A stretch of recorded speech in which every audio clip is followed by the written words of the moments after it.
folks is whether there is parental interest and would we be able to fill the school with students. I think that's probably the number one, I'm seeing someone's head shake, the number one criterion. I'm not exactly sure where the others fall on the list of priorities of criteria. The public input is encouraged, and I encourage everybody to attend. We don't know when this meeting is going to be yet. As soon as we do, I'm sure it'll be in the papers, and I encourage everybody to come. We had someone else? Yes? Peter, why did you choose a Commonwealth school as opposed to Horace Mann? Can you just give me a little history? Because I find it to be kind of an interesting choice, and Right. Could you elaborate on that? Do you want to answer that, Amy?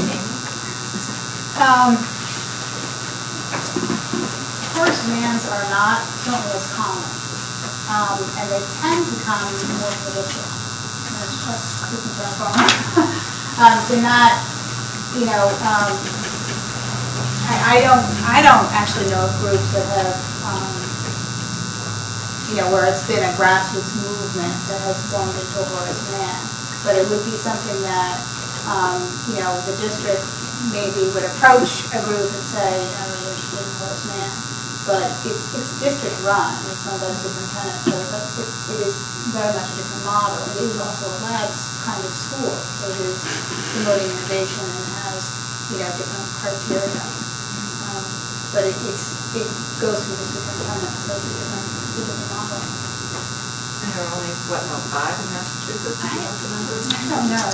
It's small. It's a small number. It's not very popular. Right. In the neck of the woods. Right. We told the good people at Blackburn that we were going to be done by 8:30. It's about 8:30. Maybe another question, and then I think we'll probably need to wrap it up and let everybody. Yes. I would just like to thank you for coming here and starting this charter school. I have 3 boys, and my middle child really isn't doing well in school, and I don't feel like Gloucester is meeting his needs. And he needs a more creative type of learning. I think he's very brilliant, smart, but I'm very excited about your school. Well, thank you. Maybe you can sign up for something. I'd like to just I want to acknowledge people that are here that are outwardly opposed to the charter school, many of who I've met with personally. This is not an easy thing. It is not without controversy, and neither is most things that come in that are talking about change. And I would just like to encourage the conversation to continue. It doesn't need to end here. I have been very open in meeting with people, and I think it is beneficial to continue the conversation. So I just want to thank those for coming and expressing their thoughts and having this dialogue. Right. Thank you. Also, we have a champion of Chapter 70 reform standing in the back of the room thinking very hard. I can see the thinking going on. Senator Tarr has done a great job of championing that change, and he's going to do more of it. And I don't know whether he needs your help or not, but you can go to his website and ask him, or ask him tonight. Yes? Can I make a suggestion for Senator Tarr? Oh, dear. I'm going to follow it. The state would take the funding for charter schools off the top of the Chapter 70 budget, and that would have the result of all districts contributing to the innovation and experimentation. I think a lot of the concerns would go away overnight. Interesting point. It's a suggestion duly noted, and there is an ongoing discussion about the way to fund charter schools in the Commonwealth of Massachusetts. And so it is something that we'd definitely be looking at, and I would point out, I have to agree with the point that's been made that improving education in the city requires constant advocacy and constant work. And I would point out that through the work of a lot of people in this room and others who aren't in this room, we have been able to make some changes. Certainly not enough, but we have been able to make changes in the formula that look at income as well as property value. We have been able to set minimums for what every community should get in this Commonwealth from the state.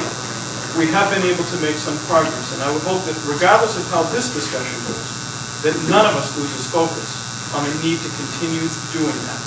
And in fact, there's a new group that's just formed of officials, and Greg Burgett has been representing the school committee on that group, It's called the North Shore Group for School Funding. And it has been working very, very hard, and it's chaired by Susan Beckman, who's the chair of the Manchester-Essex Regional School Committee. It offers a lot of promise and a lot of hope. And I would hope that, again, wherever people come down on the issue of charter schools, that they come down solidly in favor of that unified effort, not only across the North Shore, but hopefully it'll spread across the state. Because what we are doing now is not fair, and we need to change it. And I would suggest that the first place to start is something that Stand for Children has talked about, and that is getting a good adequacy study done. And Christopher, this tends toward your point as well. We are spending billions of dollars in the Commonwealth of Massachusetts on public education, and the last time anyone looked at whether those dollars are being spent to provide an adequate education was in 1991.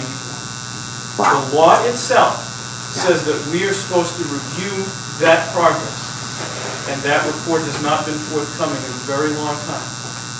And I would suggest to you, first of all, we need to continue to advocate for that. And if it is not forthcoming, and I'm choosing my words carefully, it could be the subject of litigation. It's that serious an issue. But Bruce, we are particularly disadvantaged in the city of Gloucester. Well, So what are the prospects? well, but here's the problem. I think too often we get caught up in that. The fact is that every community has an issue with Chapter 70. And at our own political peril, we restrict ourselves to thinking that our problem is so particular that it needs particularized relief. What we need is a coalition that can get 50% plus one votes in the legislature to make a change.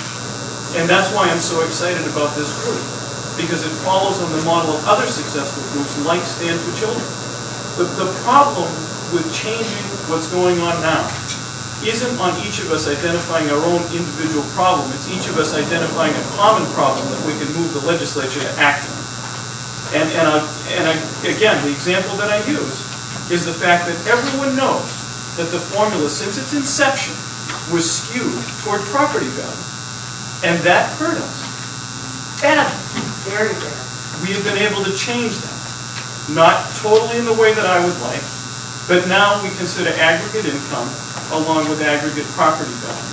That was a huge change that I think went somewhat under-recognized in terms of the magnitude of the change.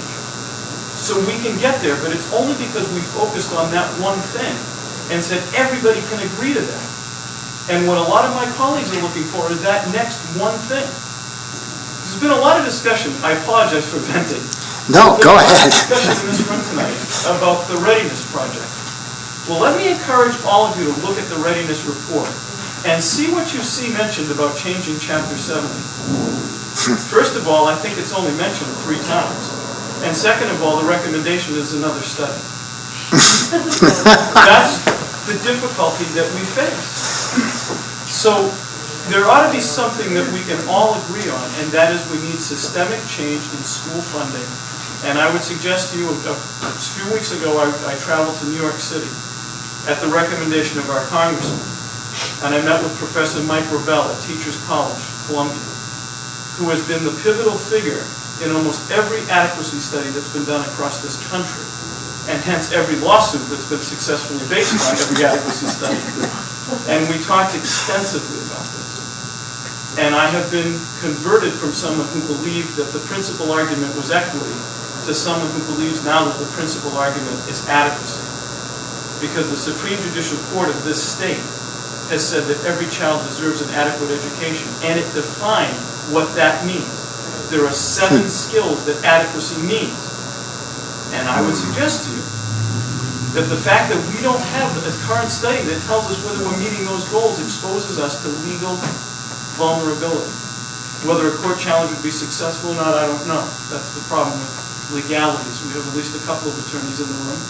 And we know that, things are always taken. And on one hand, it's one thing, and on another hand, it's another. But it leaves us exposed. So all I'm suggesting is we have a lot of work to do. And I would hope that, again, regardless of which direction we go, and I won't beat a dead horse, there are some things we need to be focused on if we want to make fundamental change in Massachusetts. And there are some of us who are fighting every day to make that change. And what we need is a coalition that gets us to 50% plus one. We need the common denominator that is actionable and compelling.